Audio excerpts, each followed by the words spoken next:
I'm going to go over exercise 29 and what you need to do to complete it. I have here the assignment sheet that I created for you to type your answers into. You can also create your own document if you would like. And please note that these questions refer to a section called Data for additional computational practice. And I have provided the Excel file and SPSS file of the data for you just to make it easier. So let's start with number 1. If you have access to SPSS, compute the Shapiro-Wilk test of normality for the variable age. And we want a frequency distribution also here. So we're going to use a computer program. You can use SPSS or you can use Excel to do this. I'm going to show you how to do it in Excel. So we want to look at normality, and in Excel we're going to look at the skewness and kurtosis to estimate that. And then the next problems are really about the regression program that we would run in Excel. So if we go to Excel and it wants us, so here's my Excel data, and if we look back, it wants us to look at the variable for age. So let's go back over to Excel, and it wants to look at student age and if that's normal or not. Excuse me. So to test this, we're going to run our descriptive statistics. So let me go to the analysis tool pack and choose descriptive statistics. And I'm looking at the variable for age. Now, I'm not going to select my last variable, so my results will be a little different from yours. And let me change my output range here. Just put that table somewhere here under my data. And then I need to check the summary statistics box. That's what's going to give me that output table. So I'll click OK. And here are my descriptive statistics for the variable age. And I'm going to look at the skewness and kurtosis to see if this is a normal distribution. And remember, in Excel, our rule of thumb is a skewness or kurtosis that's more or less than 2. So more than 2 or less than -2. And some people use 1 and -1 as a rule of thumb, but we're using 2 and -2. And so just interpret the results you see here according to that guideline. So that's really what I needed to do for that first problem.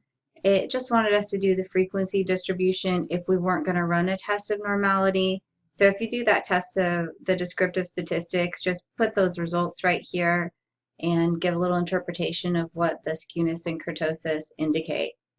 So the next few questions have to do with our linear regression.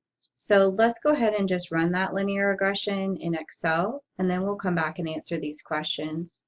So let me go ahead and go to the tool pack.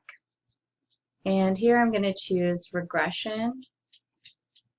Okay. And note here that my X and Y are flip-flop from how I would normally see them. So what I need to think about is my X variable is my explanatory variable, also called my independent variable. So X for explanatory. And so I need to think about which variable am I using to explain the other variable. So here I'm trying to see if student age will predict months to complete degree. So my X or explanatory variable is going to be student age. It doesn't really make sense to see if months to complete would predict the age of students. So just think about it kind of conceptually. What are we using to try to see if this variable explains the other variable? So let me go ahead and choose my range and select your label because it will help with the interpretation. And I'm not going to do that last variable, so my results will be a little different. And then this is going to be my response variable or my Y variable. And I did select my labels. And then let me put my output somewhere next to my data. And I have a lot of other options down here that give me some more advanced statistics. I don't need those for this case, so I'm just going to go ahead and click OK. Oh, I must have an error in my output range, so let me change my output range. It says it's going to overwrite data that's already there. So let me change the output range. I don't actually see any data there, but that's what it told me. So let me change it to over here. I don't actually have anything there, so that's okay. But sometimes pay attention to that, because if you're clicked over here and you click run, it may overwrite all this data with your new table, and we don't want that. Okay, so I get these results, and up here are some summary results that tell me about my correlation and variance. And then down here is going to be my regression table. And let me also move this over a little bit. We don't need that confidence interval, but just so that you can see it there. Okay, so where I need to look here, I have results for my intercept and my student age. What I'm trying to test is the slope of that line. So that student age is going to tell me about the slope of that line. So in my results, I'm trying to figure out here which one is going to be my intercept and my slope. I know that my regression equation has intercept and slope. So when I look at my results, I have a value for intercept and a value for student age. So this value here for intercept is going to tell me about the intercept. And then the other one here, student age, is going to tell me about the slope of that line. And this is what I'm trying to test with linear regression, is if that line has a significant slope, so a significant linear relationship. Okay, so let's go back to the Word document and see what we need.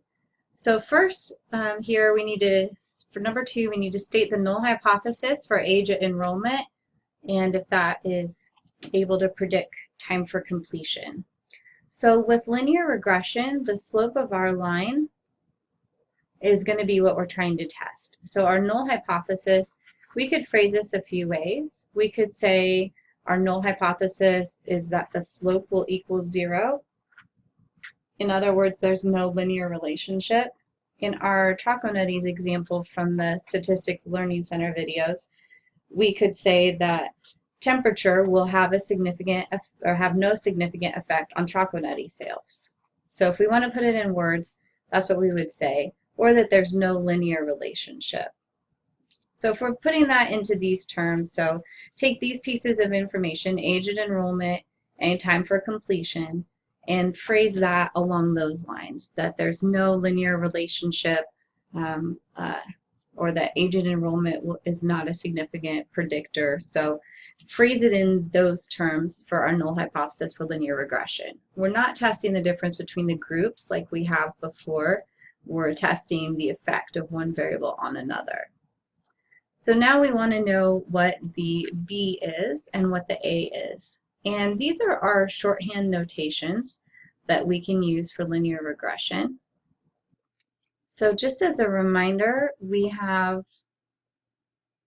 a regression formula. We were using this for exercise 14, and there's a couple different ways that this could be written. They all basically mean the same thing. So one way is y, which would be our predicted value, equals b0, which is our intercept, plus b1, x, which is our slope, times our x value. Another way we might see this written, this is the same thing, just slightly different notations, is y equals b times x plus a. And here the a would be our intercept, and the b here would be the slope of our line. So what we need to do for this problem is find out what's the b and what's the a value. So b is going to be equal to our intercept, and a is going to, b is going to be equal to our slope, and a is going to be equal to our intercept. Okay, so let's go back to our Excel file. So we find our intercept value. Remember, mine will be slightly different because I did not choose that last value. And that's going to be the value that we need to put in here for A. And then our slope is going to be the value we need to put in here for B. So just going to show that formula one more time. Let me get to the right one. Here we go. So A is going to be the intercept and B is going to be the slope. So write those values in here. and then write the regression equation. So we're going to take this equation and we're going to put in the values that we got from our regression. All right, so if I was to go ahead and do that for what I have, this is my value I got for intercept.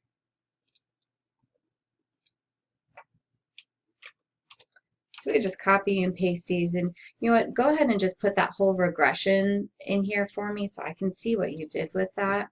But let me just copy those values. If you just put this, copy this table over, that'll work. You don't have to then type these in separately. I just want to be able to see what you got for these. Okay, so here's my values for those. And if I was to take these values and write the equation, I would write y is equal to 0.27052 x plus 12.54397. Remember, my numbers are different because I didn't choose all my values. So that would be my regression equation. And then when I have a value for x, I can plug it right in to this formula and solve for that to get a predicted value for y.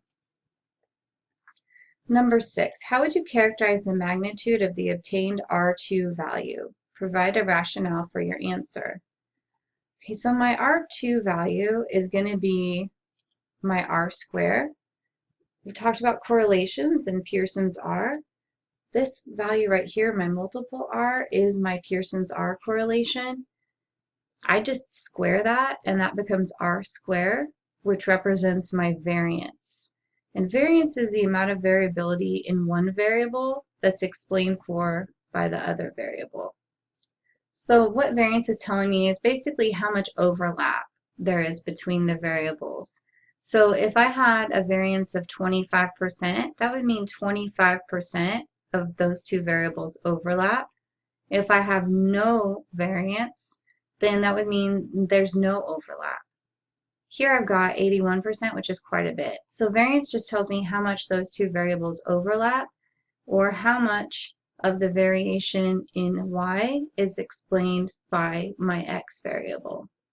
So to interpret that, I have a guide that I'm going to use, and my guide to interpret my R squared is a small effect is 0.01 to 0.08, medium effect is 0.09 to 0.24, and a large effect is greater than 0.25. Okay, so I'll just look back at what I found, which is 0.0036, which is quite small. If I turned that into a percentage, I would have 0.36%. So this is very small variance here. Yours is going to be different though, remember, because I didn't select all of my variables. But find what your value is, and then come look at this and interpret according to that. Now this is decimal point, so this would be 25%. So 25% or greater is going to be considered large. Okay, let's go back to our Word doc. How much of variance in months to RN BSN completion is explained by knowing the student's enrollment by age? That's just our R square value. So our R square value, we turn that into a percentage, and that's the amount of variance that we are explaining for by age at enrollment. Number 8, what was the correlation between the actual y and predicted y values using the regression equation? So our correlation, remember, is this multiple R. This is our correlation value. This is our Pearson's R correlation. So that's the result that you're looking for there. Number 9, write your interpretation of the results as you would in the APA formatted journal. So what I'm looking for here is just a 2 to 3 sentence explanation of what you did and what you found. So we need to look at whether or not this is a significant result in order to write this interpretation. So let me go back to my file, and I have 2 p-values reported here for regression. What I want to look at is the p-value for my slope, because I'm testing to see if the slope is significant or not. So I'm going to look at student age, which is my slope, and then look at that p-value. Now my p-value here is 80734, which is pretty high. So if I compared that to